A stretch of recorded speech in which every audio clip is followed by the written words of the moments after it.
ಮತ್ತು ಡಿಕೆಶಿ ಮಧ್ಯೆ ಕಲ್ಲು ಬಂಡೆ ಕಾಳಗ ಬಹಳ ಜೋರಾಗಿ ನಡೀತಾ ಇದೆ. ಕುಮಾರಸ್ವಾಮಿ ಅವರ ಆರೋಪಕ್ಕೆ ಡಿಸಿಎಂ ಡಿಕೆ ಶಿವಕುಮಾರ್ ತಿರುಗೇಟನ್ನ ಕೊಟ್ಟಿದ್ದಾರೆ. ಹೌದು, ನನ್ನ ಬಂಡೆ, ನನ್ನ ಆಸ್ತಿ, ನನ್ನ ಜಮೀನಿನ ಬಂಡೆ ಒಡೆದು ನಾನು ಬದುಕೊಂಡಿದ್ದೀನಿ. ಎಚ್ಡಿಕೆ ನನ್ನ ಸವಾಲನ್ನ ಸ್ವೀಕರಿಸದಿದ್ರೆ ಬಿಟ್ಬಿಡೋಣ, ಚುನಾವಣೆ ಆದ ಮೇಲೆ ಮುಂದೆ ಅಸೆಂಬ್ಲಿಯಲ್ಲಿ ನೋಡೋಣ. ಕುಮಾರಸ್ವಾಮಿ ಏನೇ ಅಂದ್ರೂ ತಡೆದುಕೊಂಡಿದ್ದೆ. ಯಾವುದೋ ಹೆಣ್ಣುಮಕ್ಕಳ ಜಮೀನು ಬರೆಸ್ಕೊಂಡೆ ಅಂದ್ರು. ಯಾವ ಹೆಣ್ಣುಮಕ್ಕಳು, ಯಾವ ಜಮೀನು ಅದು ಅಂತ ತಿರುಗೇಟನ್ನ ಕೊಟ್ಟಿದ್ದಾರೆ ಡಿಕೆ ಶಿವಕುಮಾರ್. ಡಿಕೆ ಶಿವಕುಮಾರ್ ಮತ್ತು ಎಚ್ಡಿಕೆ ನಡುವಿನ ಮಾತಿನ ಸಮರ ಇದು. ಮಾತಿನ ಜಟಾಪಟಿ ತಾರಕಕ್ಕೇರ್ತಾ ಇದೆ. Kumaraswamy versus DK Shivakumar. ಮಾತಿಗೆ ಮಾತು, ಸವಾಲಿಗೆ ಪ್ರತಿ ಸವಾಲು. ನಂದು 45 ಎಕರೆ ಲ್ಯಾಂಡ್ ಇದೆ, 45-48 ಎಕರೆ ಇದೆ. ನಾನು ಸಿನಿಮಾದಲ್ಲಿ ಇಂಜಿನಿಯರ್ ಸಿನಿಮಾದಲ್ಲಿ ಸಂಪಾದನೆ ಮಾಡ್ತಾ ಇದ್ದೆ. ಆ ಒಂದು ದಿನದಿಂದ ನಾನು ರಾಜಕಾರಣಕ್ಕೆ ಬಂದಿರಲಿಲ್ಲ.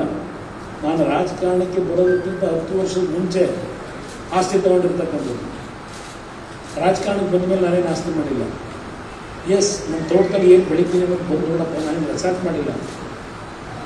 ಬೆಳೆ ಏನು ಬೆಳೆದಿದ್ದೀನಿ, ಇವತ್ತು ತೆಂಗಿನ ಗಿಡ ಇಟ್ಟಿದ್ದೀನಿ.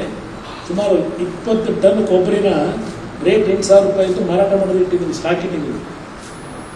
ಮೊನ್ನೆ ಕಲ್ಲಂಗಡಿ ಹಣ್ಣನ್ನು ಸುಮಾರು 50 ಟನ್ ಬೆಳೆದಿದ್ದೀನಿ.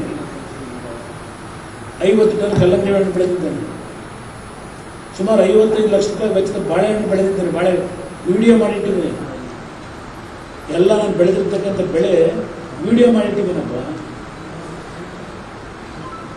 ಆಲೂಗೆಡ್ಡೆ ಬೆಳೆದು ದೇವೇಗೌಡರು ಅವ್ರ ಜೀವನ MLA ಆಗಿದ್ದಾಗ, ವಿರೋಧ ಪಕ್ಷದ ನಾಯಕರಾಗಿದ್ದಾಗಲೂ ಪರ್ಸನಲ್ ಅಟ್ಯಾಕು, ಮತ್ತೊಂದು ಅಟ್ಯಾಕು, ಏನೇನೋ ಯಾವುದೋ ಹೆಣ್ಮಕ್ಳು ಕೈಲಿ ಜಮೀನು ಬರ್ಸ್ಕೊಬಿಟ್ಟಿದ್ದು. ಯಾವ ಹೆಣ್ಮಕ್ಳ ಮೇಲೆ ಬಂಡೆ ಹೊಡೆದಿದ್ದು? ನನ್ನ ಬಂಡೆ ರೀ, ನನ್ನ ಕಲ್ಲು, ನನ್ನ ಆಸ್ತಿ, ನನ್ನ ಜಮೀನಿರೋ ಬಂಡೆ ನಾನು ಹೊಡೆದು ನಾನು ಬದುಕೊಂಡಿದ್ದೀನಪ್ಪ. ಯಾವುದೋ ಒಂದು ಕಾಲದಲ್ಲಿ ನಾನು ಮಾಡ್ತಿದ್ದೆ, ಈಗೂ ನಿಲ್ಲಿಸಿದ್ದೀನಿ. ನನ್ನ ಮಕ್ಳ ಕಾಲಕ್ಕೆ ಅದಾಗ್ಬೋದು ಅಂತ ಬಿಟ್ಬಿಟ್ಟೆ ನಾನು.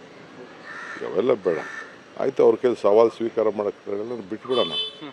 ಅಸೆಂಬ್ಲಿ ಬಂದಮೇಲೆ ನೆಕ್ಸ್ಟ್ ಎಲೆಕ್ಷನ್ ಆದಮೇಲೆ ಮಾತಾಡೋಣ. ಪರ್ಸನಲ್ ಅಟ್ಯಾಕು, ಮತ್ತೊಂದು ಅಟ್ಯಾಕು, ಏನೇನೋ ಯಾವುದೋ ಹೆಣ್ಮಕ್ಳು ಕೈಲಿ ಜಮೀನು ಬರ್ಸ್ಕೊಬಿಟ್ಟಿದ್ದು. ಯಾವ ಹೆಣ್ಮಕ್ಳ ಮೇಲೆ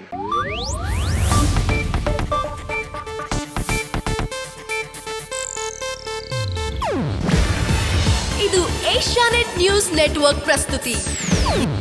ನೀವು ನೋಡ್ತಿದ್ದೀರಾ ಏಷ್ಯಾನೆಟ್ ಸುವರ್ಣ ನ್ಯೂಸ್.